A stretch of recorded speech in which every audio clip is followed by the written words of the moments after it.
Bismillahirrohmanirrohim. Rabbi zidni ilma warzuqni fahma.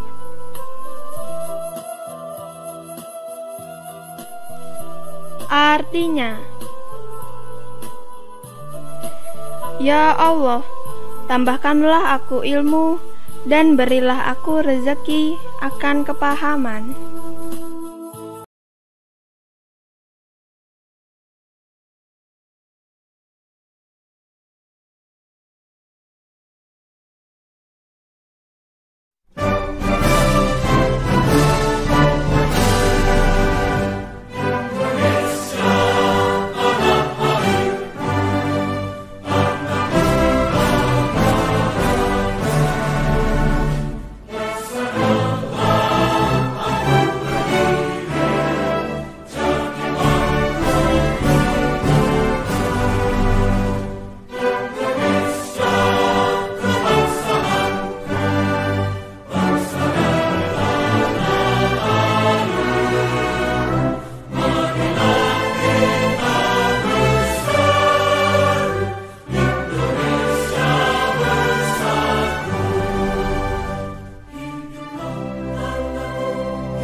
Tahukah kamu, Indonesia itu memiliki berbagai jenis tumbuhan.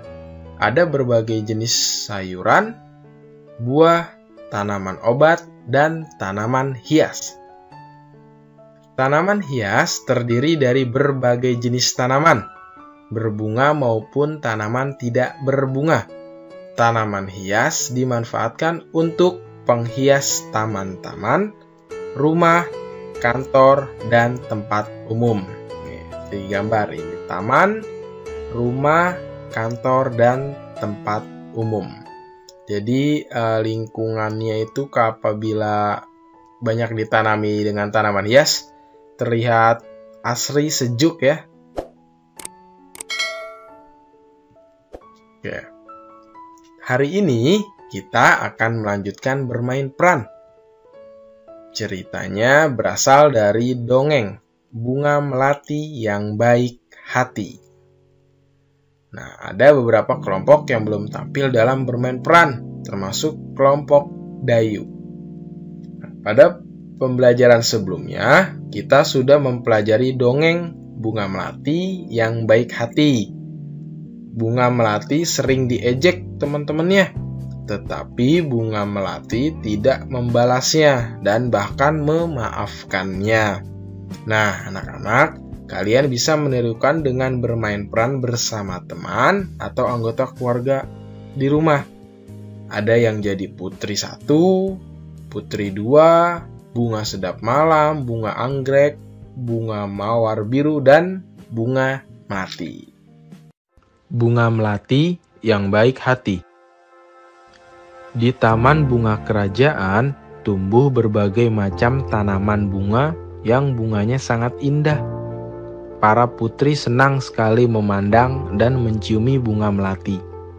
Hal ini menimbulkan kecemburuan dari bunga-bunga yang lain. Wah, indah sekali bunga-bunga di taman istana ini. Hei, lihat bunga melati itu, warnanya putih bersih dan harumnya semerbak memenuhi taman ini.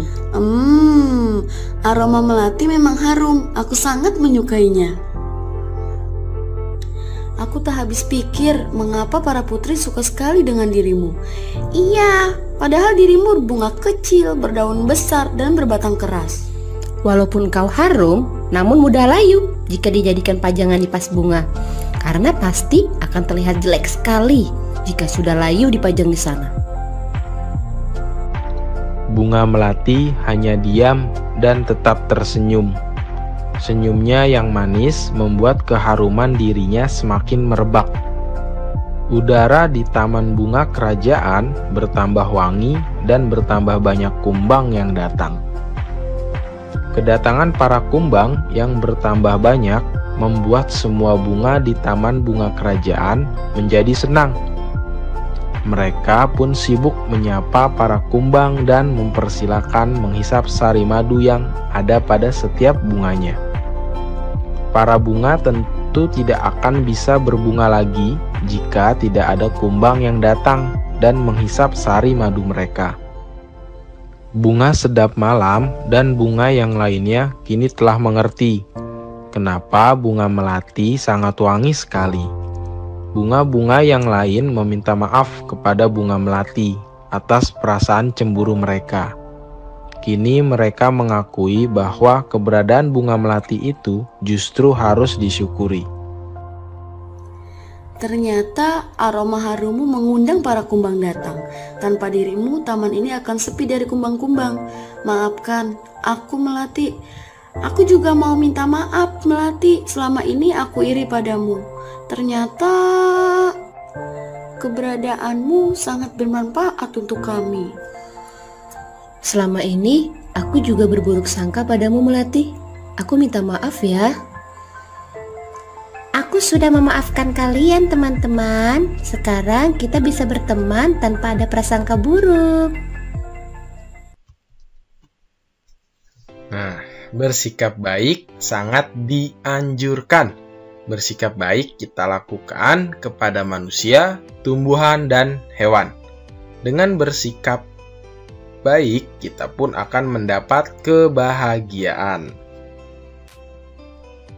Jika kita bersikap baik terhadap tumbuhan, maka tumbuhan akan memberikan banyak manfaat pada kita. Nah, salah satu sikap baik yaitu mendoakan yang baik untuk orang lain.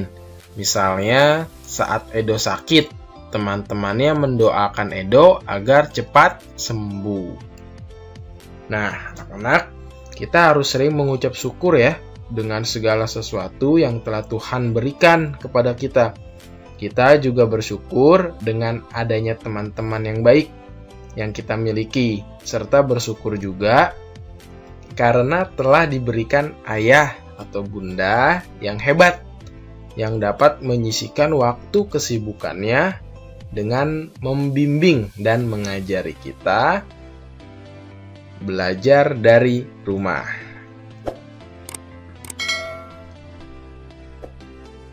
Nah, salah satu contoh sikap baik adalah bersikap jujur. Dayu berusaha mengamalkan sikap baik ini saat mengerjakan tes. Dayu tidak pernah mencontek. Nah, apakah anak-anak pernah mencontek? Jangan ya, itu perbuatan yang tidak baik. Itu berarti menandakan kalian tidak jujur. Tidak jujur terhadap guru dan teman, serta tidak jujur kepada diri kalian sendiri. Karena kalian sudah membohongi diri kalian, menganggap dengan mencontek kalian bisa mendapatkan nilai yang baik. Padahal belum tentu demikian. Kalian berarti meragukan kemampuan diri kalian sendiri. Nah, mencontek itu adalah perbuatan yang tidak baik. Nah, bagaimana cara biar tidak menyontek? Berarti kalian harus rajin belajar.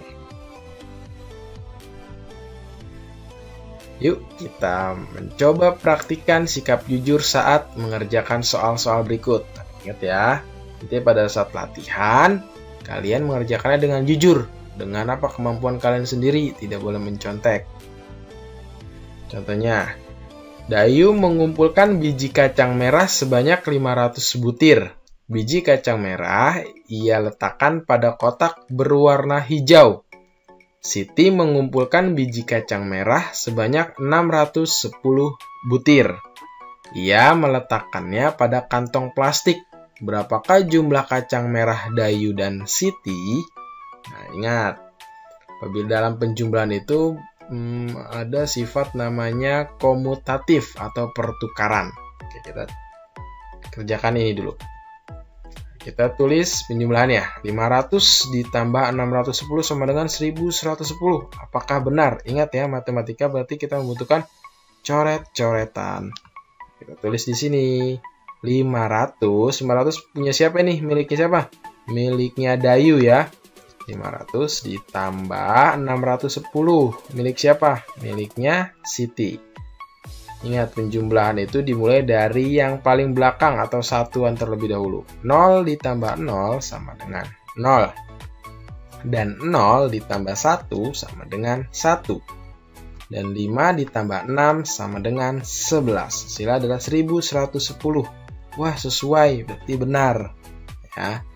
Oke, nah jika tempat menyimpan kacang merah Dayu ditukar ya atau dikomutatifkan letaknya. Nah, kacang merah Siti diletakkan pada kotak berwarna hijau. Nah, punya Dayu diletakkan pada plastik.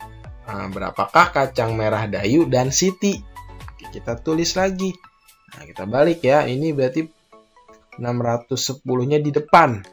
Yang milik Siti. 610 ditambah 500 sama dengan 1110. Apakah benar ini? Kita lakukan lagi dengan coret-coretan. 610 ditambah 500. Ingat, dimulai dari satuan terlebih dahulu. 0 ditambah 0 sama dengan 0. Dan 1 ditambah 0 sama dengan 1. 6 ditambah 5 sama dengan 11. Ya, ternyata sesuai ya. Hasilnya 1110. Nah, berarti pada penjumlahan itu berlaku sifat komutatif atau pertukaran. Apabila ditukar ini 500-nya di depan, 600-nya di 610 di belakang, dijumlah, maka hasilnya sama saja dengan 610 ditambah 500 tambah 500. Ya. Jadi jumlah kacang merah Dayu dan Siti adalah 110 butir. Maka sifat pertukarannya atau komutatifnya adalah 610 ditambah 500 sama dengan 500 ditambah 610. Oke, sampai sini paham ya anak-anak ya? Nah, apabila kalian ingin cepat mengerti atau memahami ini, tentunya kalian harus banyak berlatih ya. Di rumah bisa bersama ayah, bunda, atau bersama kakak kalian.